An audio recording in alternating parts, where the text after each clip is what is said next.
কক্সবাজারের চকরিয়া উপজেলার কৈয়ারবিল ইউনিয়নের ৬ নং ওয়ার্ড খোজাখালী হাসিনার মার্কেট এলাকায় জমির বিরোধ নিয়ে সন্ত্রাসীর হামলায় মোহাম্মদ আরিফুল ইসলাম নামের এক ব্যক্তি নিহত হয়েছেন। ঘটনাস্থল থেকে ঘাতক সুজনকে আটক করা হয়। মঙ্গলবার সকাল ১১টার সময় এই দুর্ঘটনা ঘটে।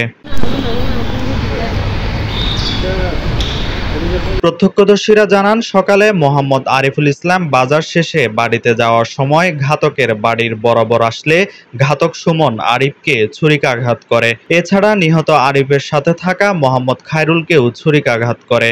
স্থানীয়রা ছুরিকাঘাতে গুরুতর আহত হওয়া আরিফুল ইসলাম ও মোহাম্মদ খায়রুলকে উপজেলা স্বাস্থ্য কমপ্লেক্সে নিয়ে গেলে কর্তব্যরত চিকিৎসক মোহাম্মদ আরিফুল ইসলামকে মৃত ঘোষণা করেন। স্থানীয়রা আরো জানান, জমি নিয়ে তাদের মধ্যে দীর্ঘদিন যাবৎ বিরোধ চলছে। দীর্ঘদিন বিরোধের সূত্র ধরে আজকে এই খুনের ঘটনা ঘটে। তারা মাত্র ৩ জন বাজার লইয়ে যার, একজন নাকি আর ন যায় সামনে, 2 জন সামনে যার, একজন ছুরি মারি যায় মারা গিয়ে। আহত ব্যক্তির নাম হইলে খায়রুল, আর খায়রুল নামে ডাকি। ও একেবারে এই প্রত্যক্ষদর্শী হওয়া দেখি ও বাঁচে কিনা মারা যায় সন্দেহ আছে। এন পুরা নাকি চিরি গিয়ে ওর মতোই ঘটনা হইতে আনুমানিক ধরুন 11টার দিকে। এই চিহ্নিত সন্ত্রাসী এবং এই সন্ত্রাসীর হত্যার নির্দেশদাতা তার মার কোন শর্ত ছাড়া নিঃশর্ত ফাঁসি দাবি করে এলাকার ফাঁসি।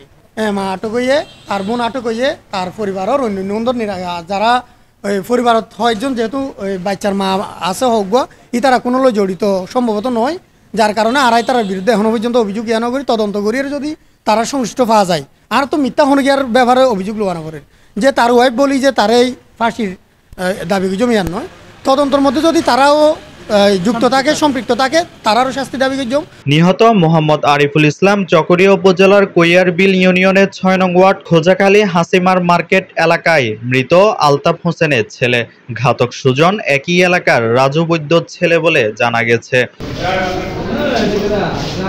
চকরিয়া থানার ভারপ্রাপ্ত কর্মকর্তা মোহাম্মদ শফিকুল ইসলাম বলেন, ছুরিকাঘাতে নিহত হওয়ার ঘটনাস্থলে পুলিশ সহ আমি উপস্থিত হয়ে সেনাবাহিনী ও স্থানীয়দের সহযোগিতায় ঘাতক ও ঘাতকের মাকে আটক করি। নিহতের লাশ ময়নাতদন্তের জন্য কক্সবাজার সদর হাসপাতালের মর্গে পাঠানো হয়েছে।